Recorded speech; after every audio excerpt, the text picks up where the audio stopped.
Welcome back. Now, no doubt, many of you this morning will be feeling a little bit groggy after the St. Patrick's Day festivities yesterday. There are some upsides to this job, aren't there? Oh, yeah. Don't have a social life. Yeah. But have no fear. Nutritionist Heather Leeson is here to give you the best ways to get over those hangover blues. Good morning to you, Heather. Good morning. We're talking during the break about what alcohol is doing to our body. Give us an explain around that first, because unfortunately for girls, it takes its toll more on women than men. It does. That's because of our body composition. So men have more muscle, so as a rule, it affects them slightly less. But what happens when we drink alcohol? It's a toxin. So the minute it hits our body, we're trying to get rid of it. Hits our stomach, and most of it is absorbed in the small intestine, the stomach, but within 10 minutes you're going to feel it into the bloodstream, gradually circulating around the body, and it will end up in the liver. So that's why I always say eat something before you. I know it's a little bit late now, but that's why it's so important to eat something before you drink. So that whole idea of soakage. Slow it down. Yeah, just slow down the absorption. Down the process. Yeah, exactly. Okay, so what if we haven't taken that advice and we're now suffering today? Yeah. Is it the full Irish the way to go? No, not necessarily. Even that lovely dish that we were You never looking thought at. Heather was going to say yes to that, did you? I just hoped you might say No, I'm no. not going to be recommending that. No. And the reason for that is because a lot of people will be feeling a little bit nauseous. So something that's quite high in fat is quite hard to digest. So maybe later. And also painkillers, you were saying before, aren't No, you have to be really careful. So aspirin is very hard in the stomach as well. So if you're feeling a little bit fragile, aspirin might be the thing that tips you over. Paracetamol has to go through the liver. So that's, if the liver's already under a little bit of pressure, just watch it. So liquids. But in terms of liquids. eating, what would you recommend? Something nice and simple to start with anyway. Toast and an egg, for example, even toast and a bit of peanut butter. So what you want is some carbohydrates, ideally whole grain carbohydrates, and a little bit of protein or fat, just to lift your blood sugar level. So a lot of us will be feeling a little bit low, maybe even a little bit shaky this morning after a big night out. That's rebound low blood sugar. So it is important to eat something. If you can't eat something, at least drink something like a smoothie or something that will give you a little bit more than just water.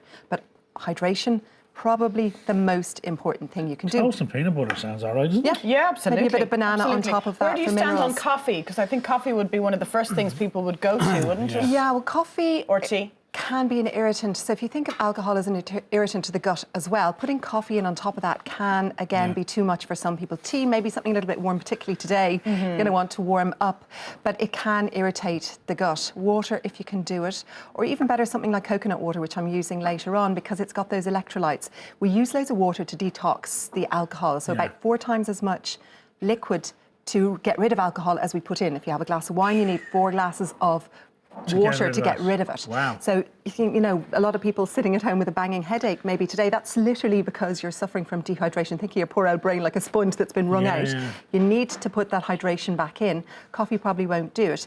And you'll have lost minerals along with the water as well. That's why something like coconut water with the electrolytes in it is going to help you feel a bit smoothies are a great vehicle for getting all of the good things in there. Yeah, they are. And they can also taste great. They can. You have some examples. They can, yeah. So you want to put in some fruit, give it a nice bit of flavour, pick up your blood sugar levels as well. I always like to throw in some greens to add a little bit of nutrition, something like lime juice or lemon juice to add a little bit of a zing. And the spices that we can use to help with our gut if we're feeling nauseous are things like ginger and peppermint. And ginger is fantastic in a smoothie. I'm going to be using that today, a little bit of fresh root ginger, but if you didn't have that, dried ginger, even a ginger tea will work. Ginger is fine, or the medicinal qualities in ginger alone. Yeah, fabulous. So that helps nausea, because I know during pregnancy I would have had little crystallised ginger in my handbag. It's brilliant, really good. And there's a lot of scientific evidence behind that. Peppermint as well. So peppermint, something like a peppermint tea is really nice today if you're feeling a little bit nauseous, just to quell the nausea. So we're going to make one? What are you going to make? I am going to make it. I'm going to make a recovery smoothie. So I'm putting in some mango. Now, this is frozen mango. Fresh mango can be a bit of a pain, hard to get a ripe one, but also much cheaper just to buy frozen. You can get it pretty much everywhere. Are we fine with frozen? Because there was a fear around frozen berries and stuff for a while, Heather. Where are we at with that? The berries are still an issue, so that's the risk of poisoning from that. And you want, if you're using frozen berries, you want to make sure they're either Irish or organic. Okay. Or else you have to heat them up first, which is a bit of a that's not just too really much of a suitable rigmarole, for, isn't it? for a smoothie. I'm putting in lovely fresh spinach. You can use cucumber in this as well, is nice. I want this for the green colour for St. Patrick's Day as well.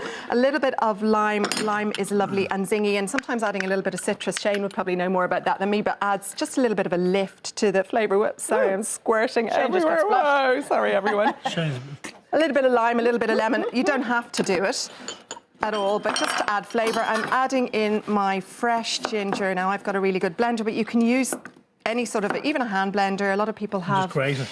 Grate it in, exactly, or a lot of people have the NutriBullet type blenders. Yeah. I'm adding in a little bit of natural yogurt. So this is the protein that I mentioned earlier, just to slow down the rate at which the sugar in this will hit your bloodstream. Also to put in some beneficial bacteria, because that might be flushed out. Sometimes when you drink, your digestive system will speed, I'm trying to be very delicate here, will speed up a little bit with the elimination. Yeah, you are. And Speed up the elimination. What a beautiful turn of phrase. Heather. Putting in a little bit of probiotic yogurt will help, and I always so use careful full with your fat. words. I know, I don't want to Brilliant, I love upset it. anyone Yeah, I at love home. And then loads of coconut water. You want to get in as much water as possible, because hydration is the name of the game. That's the key, isn't it? Yeah, and this is nice and cold as well, because the mango is frozen. Lovely. So it's going to Okay. be nice and soothing. Now, excuse the This is a noise very here. fancy blender, This Heather. is a really fancy blender. It's like the Ferrari of blenders. Like a jet Holy moly. engine. Like I said, any blender will do. Now. Whatever you have at home. Blender will have at home. do. So I That's possibly Joseph's could have Technicolor blender. blended not even this hungover. a wee bit I am looking longer. forward to tasting this, because I do like mango. I do like lime juice. So this is a little bit lumpy. At home, I'd blend it a little bit longer. It just doesn't make That's for all right. great TV. So this is going to hydrate and also help with symptoms Grazie. of nausea. Oh. And I would be drinking, you know, a half pint of this at least if I could. And you can make it from whatever fruit and veg you have at home. Water if you don't have coconut water. Well, I think that's delicious. That's gorgeous. good. Absolutely, Yeah. genuinely Zingy's delicious. lovely. I also think it's a great way to get the likes of spinach into a child's diet. It is Exactly. great. So, like I said, it's not just for hangovers. This is great before and after sport as well. And if I was recommending it there, I might put in something like a protein powder or a little bit more Very good. avocado or chia seeds, something to bump up the nutrition. But it's brilliant. That's very tasty. Heather, Good. thank you for braving the elements and coming Pleasure, in. my Thank you. And pleasure. stay at home. Thank you. Thank you, Heather. Right, if you want to make Heather's smoothie at home, you can find our recipe on our Facebook page at Sunday AM TV Tweet. After the break, we have Ladies' Day styles. What was that? I have no With a idea. cat